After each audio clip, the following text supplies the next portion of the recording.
I'm Judy Zelina. This is the Millcreek Government Channel. Social Security is for millions of Americans a vital source of income during retirement. Every year there seems to be more changes, which of course then lead us to many more questions. And since we all have questions about Social Security, joining us on the program today, we have the person that has all the answers, our very own Social Security representative, John Johnston. Thank you, John, for being on the program today. You are a familiar face to many of our viewers. Yeah, wonderful to be here. Thanks for having me. Well, you've helped a lot of us out there, with our questions and concerns. And I know every year something new is going on at Social Security. So since I usually have all kinds of questions all typed out, and then I start talking to you, it's fly by the seat of our pants. Right, sure. Well, everyone has lots of questions about Social Security. The way I take it, I don't think Social Security changes so much each year. What we have is a new group of customers every year. Okay. And so that new group of customers, it's the same process that the last group went, but everyone goes through this process. So it's always new to a bunch of people. And as I've told you before, we don't measure in the tens or the hundreds, we measure in the millions. We currently have around 55 million beneficiaries. So we're not a mom and pop operation where, we have 10 customers or 100 customers. Everything we do is in massive scale. So there's a lot of questions about Social Security, and hopefully we can get to some of the answers today. I think, one of the most important things, as you know, is our resources have expanded online. It seems like the internet has taken over every aspect of our life. It seems to, yes. Yeah, from shopping to how we watch TV to, how we listen to music or the radio. It's disrupted a lot of businesses and changed the way we've done business, and that includes Social Security. So we have a website that I'm sure a lot of the viewers are aware of, www.socialsecurity.gov, and in 2017 I would say that's the primary way to do business with Social Security, meaning when you have a Social Security question, the first stop shop should be the website. Now we still of course have our local offices. We have 1,330 offices across the country, and we have an office right down on State Street in Erie. Okay. It's a busy place for the folks who have been there. So if a person does choose to visit one of our offices, they should carve out a window of time. You can expect anywhere from a 20-minute to a 2-hour wait on busy days. And we work on a number system. So, you get in, you take your number, and then when your number is called, you'll be served. And we also have our 800 number that people can call for questions and general questions. But, if we focus on the website, because that's where we find more and more people are starting with us today, and more people are starting the business with us there today. And on the website, we have kind of a personalized account that people can set up. I've talked about it here before. We've done numerous publications on this account. It's for our future customers, like you and I. It's also for our current customers. So our future customers can establish an account on our website, and then they'll have a personalized login to our website where they'll be actually able to see personalized estimates. They'll be able to do retirement planning. They'll have access to calculators. The statement that we used to send out to people for several years. It mysteriously started to appear in people's mailboxes about 10 years ago and then disappeared for most people about 5 years ago. That is now available online. So we encourage all of our future customers to be checking their statement once a year to make sure that their earnings are being reported correctly. Okay. So there's just a multitude of tools within the website, and even more personally within a person's own My Social Security account. Okay. I have my own my Social Security account. Really easy to do. But tell our viewers a little bit about, if they go on the website, how can they set this up? What are they going to need to have to set up a My Social Security account? Sure. Most people are able to do it. They could go there right now and just do it off the top of their head. Okay. It's like a lot of other websites, all of the big websites, when you're going to Google or you're going to eBay or Amazon, you're not having an anonymous experience there. You have a login, and you log in, and it remembers all sorts of things for you. So, Amazon is always making suggestions for me. Hey, you bought this. Would you like to buy this? So, they know who I am, and it's a very similar experience with Social Security. Okay. Obviously, we're talking about very private and confidential data, so we want to make sure that when we sign up Judy, we're really signing up Judy. Okay. So we do ask people some identity questions. All right. Okay. The first is based on information that Social Security has about people, and the information that Social Security has about people is basically from Social Security card applications.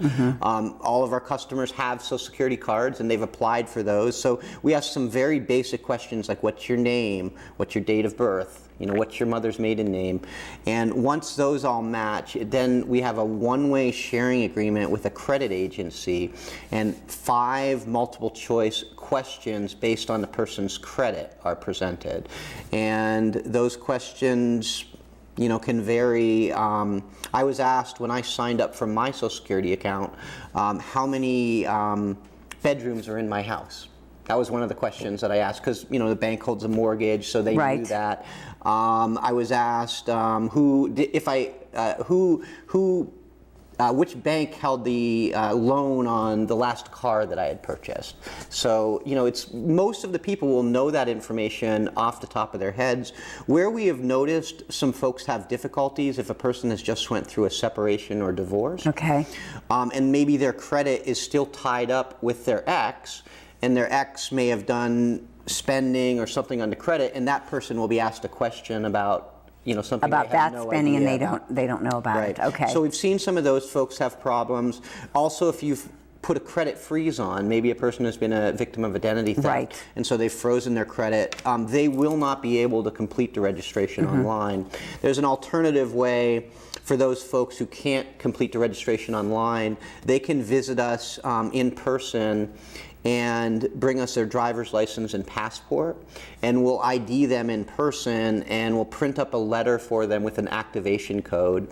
They can then use that activation code to set up an account. Okay. Once they set up the account, they create their own username and password, and then from there on, they can log in to the Social Security website. Now, for our future customers, we advise you log in at least once a year. A lot of people don't know this, but the way our benefits are paid, it's based on how much people have earned during their lifetime. And the way Social Security becomes aware of those earnings is the employer reports those directly to Social Security. Now, we get hundreds of millions of wage reports every year. Okay, and some of those wage reports don't ever get to us. So let's say the person that is doing your payroll is at Zelina at the very end of the alphabet, and they're tired, and they type in your Social Security number one number off.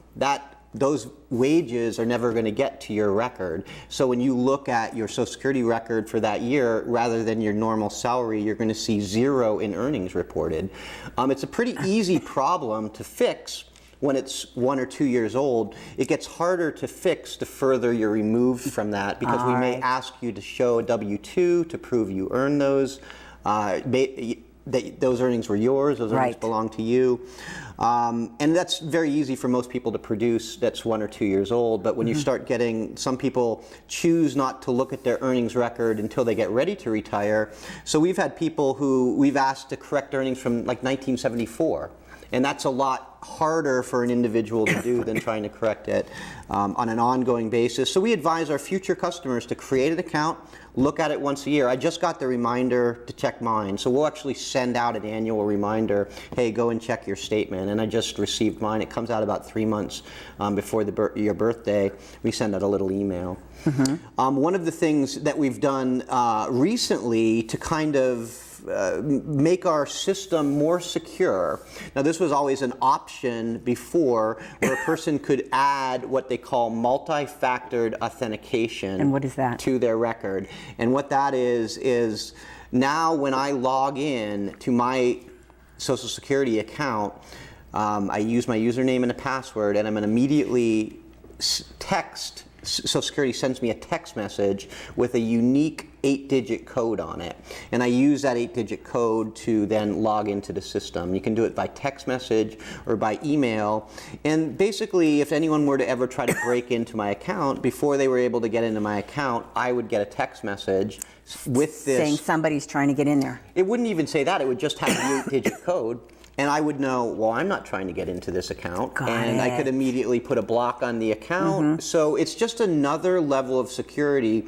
That was an option since the very beginning. So some of us have had that on their account since the beginning. As of June 9th, it's mandatory. So anyone who has an existing account or anyone who is establishing an account now will be required to set up what they call multi-factored authentication, either providing us an email or a phone number where we can text or email that unique code to.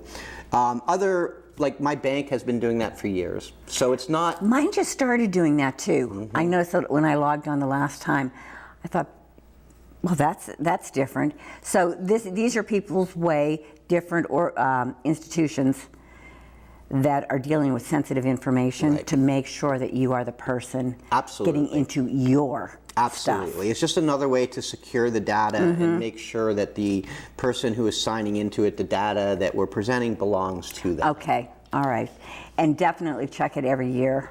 Check it every year. For our current customers, they see a different view than our future customers. So a person who is currently receiving benefits, whether it's Medicare, whether it's retirement benefits, whether it's disability benefits. Basically, the way I describe it for them, it's almost like a Social Security dashboard. It's a user-friendly of the exact same view that I would have of a person's record when you were to call me and I were to pull up the information. And a person can make the basic changes on their record. Like, you and I have worked together for a long time, Judy, and the one common complaint about Social Security is we're hard to contact. We have more customers than we do employees, so there's always a backlog, there's always a wait, there's always a busy signal, and we're in a world of I want things immediately, and I want things done immediately, and what my Social Security account allows people to do is make small changes on their account, like change their address, send a replacement Medicare card to themselves, request a replacement 1099 letter, a benefit verification letter. We have people walking in our offices all day long requesting these letters to verify the amount of benefits they're receiving. It's often connected to other services. So if you go apply for a car loan or if you go apply for housing, they're going to ask you for a benefit verification letter. Used to be that a person would have to come to our office to ask for that. Now they can simply do that right through their My Social Security account. So for people who do use the internet, there's another option out there to conduct business with us. Our offices are still there, our 800 number are still there for people who prefer the traditional means of doing business, but we have a whole, almost like a third option for doing business now. And quite frankly, a lot of people are taking advantage of it. Just for retirement claims alone, we're seeing in Erie approximately 60% of our claims coming in through the internet. So we're still touching those claims. It's just rather than a person walking into our office, they're now filing it through the internet and submitting it to us. So it takes a lot less time for a representative on your part, because then they've got all the information instead of they're taking one piece of information at a time. Yeah, I mean, it used to be the old way is you'd come in, you'd sit across the desk from somebody, and I'd be, what is your name? Right. I'd type your name in. What's your Social Security number? Who are you married to? And so really the application was simply a exercise in data collection. Right. Okay. And so now what we're asking people to do is simply provide that data to us on themselves. In most cases, we've done a lot of studies and looking to see how long, user-friendly testing, user testing on the application, and it takes the average person about 10 to 15 minutes to complete a retirement application. A disability application is going to take about an hour. So really, it's not a hard, and most people could do it off the top of their head. Most people could sit down right now and do it off the top of their head, because the questions are things that most people No, like Yeah, who you you're know married that. to or who your Well, kids are. well, Most, I said. So, so you have, so it's a very simple application, and then, we're still touching it. So it's still going to a person who is looking at the answers and even getting in touch with the customers if they've put something that either doesn't make sense, or they've left a question blank, or maybe they've put a question mark. They've actually used a, question mark to fill in an answer. We will call them and to clarify the answer, and also answer any questions that they may have. Okay, I wanted to, on the My Social Security, I know I filled it out. It's very, very easy to do. It really is. If I can do it, really, believe me, viewers, you guys can all do it too. But what I wanted to point out is, I like the fact, John, that you have a way for everybody to do this, because you still have some of that generation that is not going to go near a computer. And then you've got like maybe my generation, which are a little more swaying towards it. Like, I'm computer savvy, but then I do it with work. Then you've got like my daughter's generation, and that's all they do. Right. I mean, she is online. They don't look anything up anymore. It's everything's online. They make phone calls. Right. They bring up the company and call on their cell phone. So it's a whole new world coming up, and you're ready for that. Right. We're definitely positioned for that generation. And it's interesting, the seniors, it's not what it was even 10, 15 years ago when you and I first started talking about the internet and our online services. If I would go to a senior center and ask who uses the internet here, like, I'd be looked at like, what are you talking about? Right. What is the internet? Now I go out to a senior center, I'm a regular speaker at a senior center, and I'll ask that same question, and 80% of the seniors will raise their hands. So the senior population are the fastest growing percentage of internet users.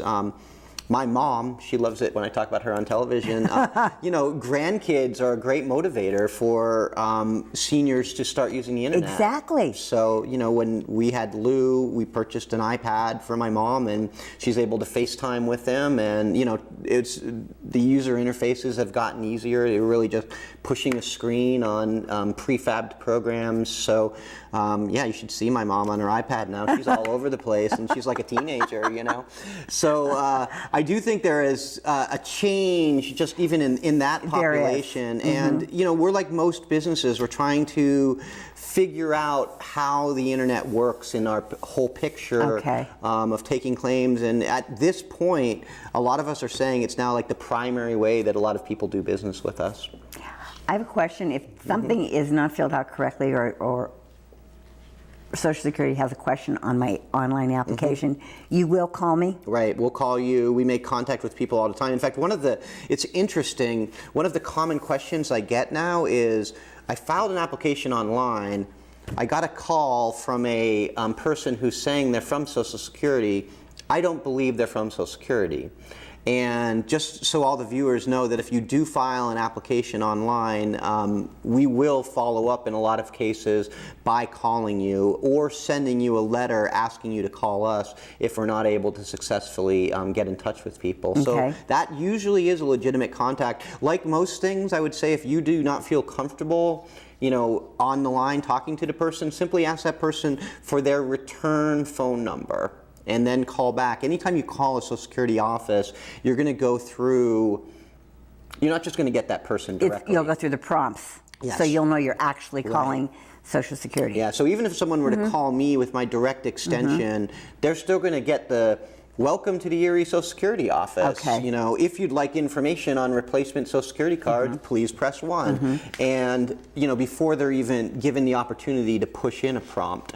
So that's a good way if a person, and you should be nervous about cold calls. We should be vigilant about protecting our identity. So if you do get a contact and the person is saying they're from Social Security and you're not comfortable with it, simply ask for the number and call them back. We don't do a lot of cold calls. Probably the most that will happen is when someone files an application. And the way the agency doesn't necessarily look at that as cold calling, we look at that as responding to the person who's filed the application. But if you haven't filed an application, I can't think of a situation off the top of my head where we would be cold calling you, meaning that we wouldn't be sending you a letter first stating that we're going to call you. So if they've had contact with the Social Security office in any way, Yes. there is a chance Sure. that you guys would be calling to follow up on something. Absolutely. Okay. Yep. All right. That's good to know. That is good to know. And it's interesting. That's the type of question that we get now because the more and more people are using the online system. One of the things that I want to make sure that we touch on is replacement Social Security cards.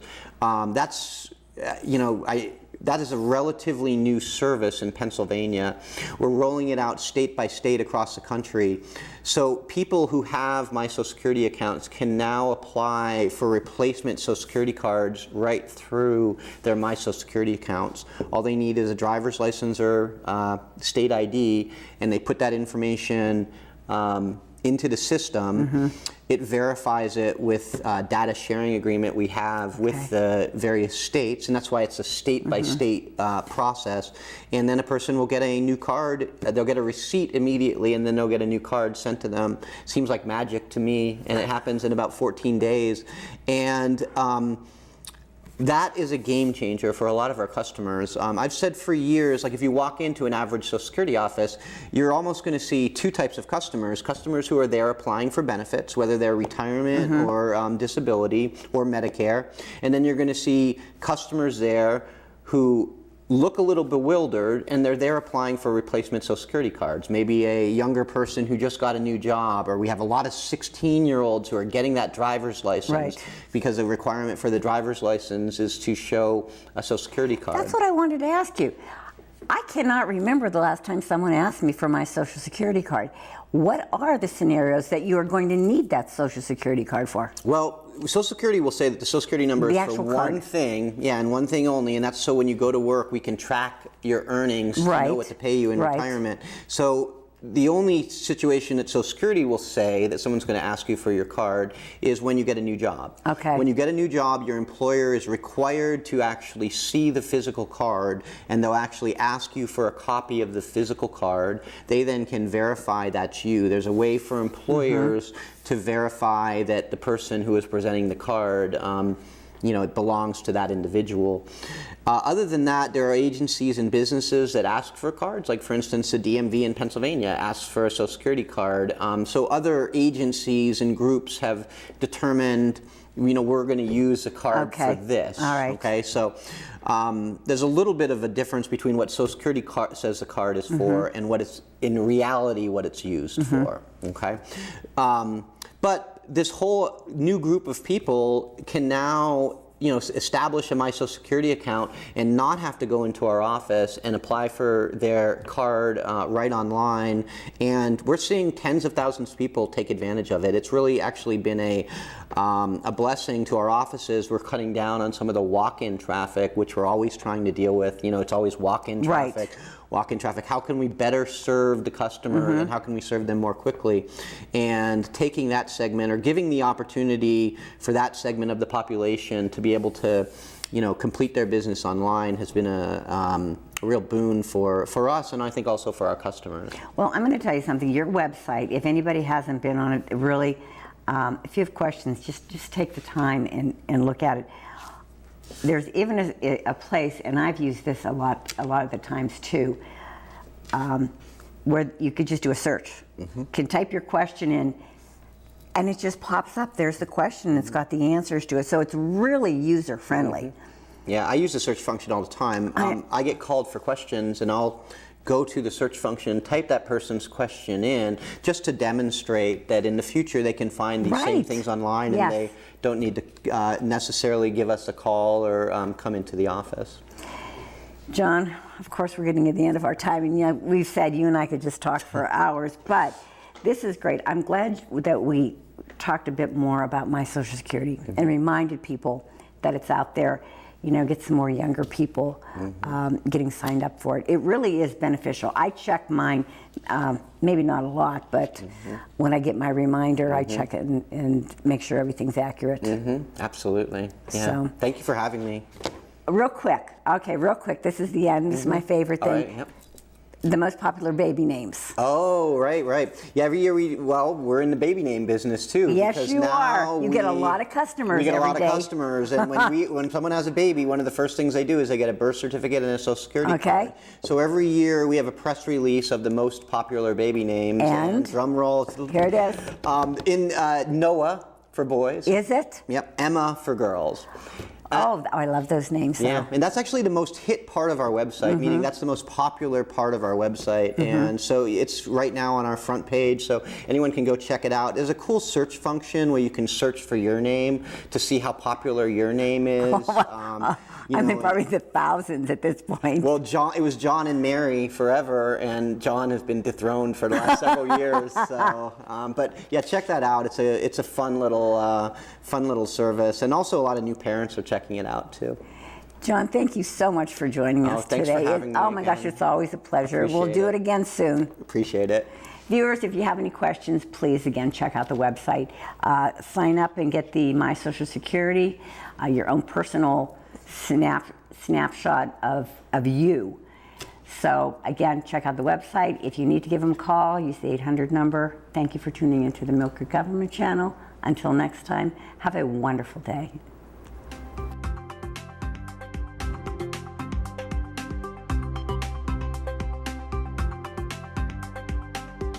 You're watching the Millcreek Government Channel, powered by WQLN Public Media.